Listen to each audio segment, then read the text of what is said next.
Hi hello ಎಲ್ರಿಗೂ ನಮಸ್ಕಾರ. ಇವತ್ತಿನ ರಿವ್ಯೂ ಯಾವುದಪ್ಪ ಅಂತಂದರೆ ಭಾರತೀಯಡು 2 ಮೂವಿ ರಿವ್ಯೂ.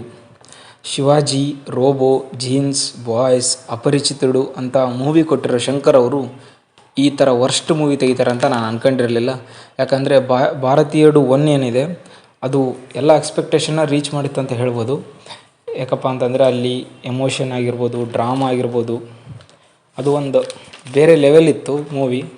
ಬಟ್ ಈಗ ರಿಲೀಸ್ ಆಗಿರೋ ಭಾರತೀಯಡು 2 ಅದೇನಿದೆ ಅಲ್ಲ, ಆ ಎಕ್ಸ್ಪೆಕ್ಟೇಷನ್ನ ರೀಚ್ ಮಾಡೋದಿಲ್ಲ.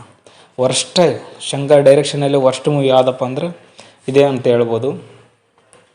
ಈ ಶಂಕರ್ ಅವರು ನೆಕ್ಸ್ಟ್ ಮೂವಿ ರಾಮ್ ಚರಣ್ ಕೂಡ ತೆಗಿತಿದ್ದಾರೆ, ಗೇಮ್ ಚೇಂಜರ್ ಅಂತ. ಅದು ಹೆಂಗಿರುತ್ತೋ ಏನೋ, ರಿಲೀಸ್ ಆದಮೇಲೆ ನೋಡಬೇಕು. ಅವ್ರ ಓಲ್ಡ್ ಮೂವೀಸ್ಗೂ ನ್ಯೂ ಮೂವೀಸ್ಗೂ ಭಾಳ ವ್ಯತ್ಯಾಸ ಆಗಿಬಿಟ್ಟೈತೆ. ಯಾಕಂದರೆ ಈಗ ರೋಬೋ 2.0 ಆಯಿತು, ಐ ಅಂತ ಒಂದು ಮೂವಿ ಬಂತು, ಅದು ಆಯಿತು. ಮತ್ತು ಈಗ ನೆಕ್ಸ್ಟ್ ಇದು ಒಂದು ಹಿಂದಿನ ಮೂವಿ ಕಂಪೇರ್ ಮಾಡಿದರೆ ಈ 3 ಮೂವಿಗಳು ಅವರು ಅಷ್ಟೇನು ಚೆನ್ನಾಗಿ ಮೂಡಿ ಬಂದಿಲ್ಲ ಮತ್ತು ಬಾಕ್ಸ್ ಆಫೀಸ್ ಕೂಡ ಕಲೆಕ್ಷನ್ ಮಾಡಿಲ್ಲ ಅಂತ ಹೇಳ್ಬೋದು. ಆ ಎಕ್ಸ್ಪೆಕ್ಟೇಷನ್ ಏನಿತ್ತಲ್ಲ ಶಂಕರ್ ಅವ್ರ ಡೈರೆಕ್ಷನ್ ಅಂದ್ರೆ ಅದನ್ನು ರೀಚ್ ಮಾಡೋಕ್ಕಾಗಿಲ್ಲ ಅಂತಲೇ ಹೇಳ್ಬೋದು. ಮೂವಿ ಹೆಂಗಿದೆಯಪ್ಪ ಅಂತಂದರೆ ಫಸ್ಟ್ ಒಂದು 10 ನಿಮಿಷ ಬೆಸ್ಟ್ ಅನಿಸುತ್ತೆ. ಎಲ್ಲರೂ ವಿಸಿಲ್ ಹೊಡೆಯೋದು ಅದು ಮಾಡೋದು ಎಲ್ಲ ಮಾಡ್ತಾರೆ ಥಿಯೇಟ್ರಿನಾಗ. ಆದರೆ ನೆಕ್ಸ್ಟ್ ಕಮಲ್ ಹಾಸನ್ ಎಂಟ್ರಿಯಿಂದನೇ ಮೂವಿ ವರ್ಸ್ಟ್ ಆಕ್ಯಂತ ಹೋಗುತ್ತೆ. ಎಷ್ಟು ಕೆಟ್ಟದಾಗಿ ಹೋಗುತ್ತಪ್ಪ ಅಂದರೆ ಮೂವಿ ಅದನ್ನ ನೋಡೋಕ್ಕೆ ಆಗಲ್ಲ, ಅಷ್ಟು ವರ್ಸ್ಟಾಗಿರುತ್ತೆ ಮೂವಿ. ಅದರಲ್ಲಿ ಕಮಲ್ ಹಾಸನ್ ಭಾರತೀಯಡು 1 ಒಂದು ಫೈಟ್ ಮಾಡ್ತಿರ್ತಾರೆ, ಮರ್ಮಕಲೆ ಅಂತೇಳಿ ಒಂದು, ಅದು ಫೈಟ್ ಯೂನಿಕ್ ಫೈಟ್ ಸ್ಟೈಲ್, ಅದು ಫೈಟ್ ಮಾಡ್ತಾರೆ. ಅದನ್ನು ಇದರಲ್ಲಿ ಅದನ್ನೇ ಲ್ಯಾಗ್ ಮಾಡಿ ಬಿಟ್ಬಿಟ್ರ. ಯಾಕಂದ್ರೆ ಮೂವಿ ತುಂಬ ಒಂದು 5 ಫೈಟ್ ಅದಾವೆ, ಅವನ್ನೇ ಎಳೆದು ತೋರಿಸ್ತಾರೆ. ಆ ಫೈಟ್ ಹೆಂಗದವಪ್ಪ ಅಂದರೆ ಸ್ವಲ್ಪ ನಂಬಂಗಿರ್ಬೇಕಾಯ್ತು. ಯಾಕಂದರೆ ಭಾರತೀಯಡು 1 ನಂಬಂಗಿರ್ತಾವೆ ಅವು, ಬಟ್ ಇದರಲ್ಲಿ ನಂಬಂಗೆ ಇರೋಂಗಿಲ್ಲ.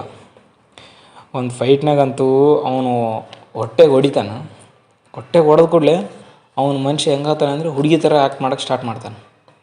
ಅಂದರೆ ಗೇ ಥರ ಆ್ಯಕ್ಟ್ ಮಾಡೋಕ್ಕೆ ಸ್ಟಾರ್ಟ್ ಮಾಡ್ತಾನೆ. ನೀವು ಸಿನಿಮಾದಲ್ಲಿ ನೋಡಿರ್ತೀರ, ಆ ಥರ ಮಾಡ್ತಾನೆ. ಮತ್ತು ಇನ್ನೊಂದು ಫೈಟಲ್ಲಂತೂ ಅವ್ನು ಹೊಡೆದ್ರೆ ಕುದುರೆ ಹಂಗೆ ಆಗ್ಬಿಡ್ತಾನೆ. ಇದೇ ಮರ್ಮಕಲಾ ಪವರ್ ಅಂದ್ರೆ ಅಂತ ಹೇಳ್ತಾರೆ. ಇದು ಮರ್ಮಕಲೆ ಪವರಾ? ಒಬ್ಬ ವ್ಯಕ್ತಿ ಇನ್ನೊಬ್ಬ ವ್ಯಕ್ತಿ ಹೊಡೆದ ಕೂಡಲೇ ಅವ್ನು ಕುದುರೆ ಹಂಗೆ ಆಡ್ತಾನೆ. ಇದು ಮರ್ಮಕಲೆ ಅಂತ. ಸ್ವಲ್ಪನೂ ನಂಬಲಿಕ್ಕೆ ಅಸಾಧ್ಯ ಅದು ಅಂತ ಎಲ್ಲ ಫೈಟ್ ಇದ್ದಾವೆ. ಮತ್ತು ಇನ್ನೊಬ್ಬನಿಗೆ ಹೊಡೆದ್ರೆ ಬಾಯಿಂದ ನೀರು ಬರುತ್ತೆ,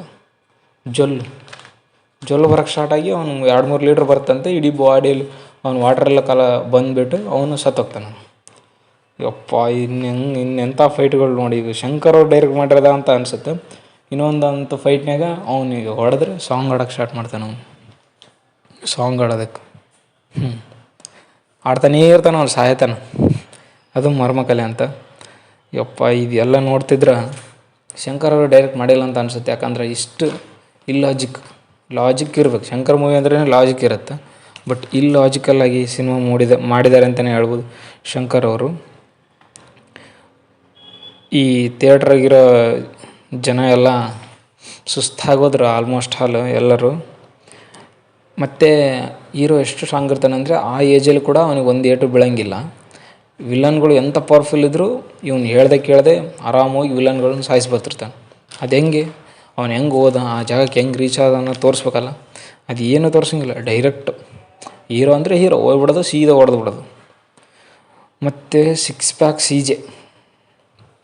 ಪ್ಯಾಕ್ನ VFX ಮಾಡಿ ಹಾಕಿರೋ ಕಮಲ್ ಹಾಸನ್. ಆ ಏಜ್ನಾಗ 6 ಪ್ಯಾಕ್ ಇರೋದಿಲ್ಲ.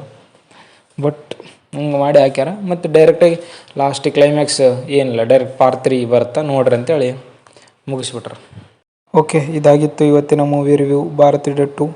ನಿಮ್ಗೆ ಯಾರಿಗಾದರೂ ಈ ರಿವ್ಯೂ ಇಷ್ಟ ಆದರೆ ಸಬ್ಸ್ಕ್ರೈಬ್ ಮಾಡಿ, ಕಮೆಂಟ್ ಮಾಡಿ, ಹಂಗೆ ಶೇರ್ ಮಾಡಿ ಅಂತ ಕೇಳ್ತಾ ಸಪೋರ್ಟ್ ಮಾಡಿ. ಇದು ನನ್ನ ಹೊಸ ಚಾನಲ್ಲು.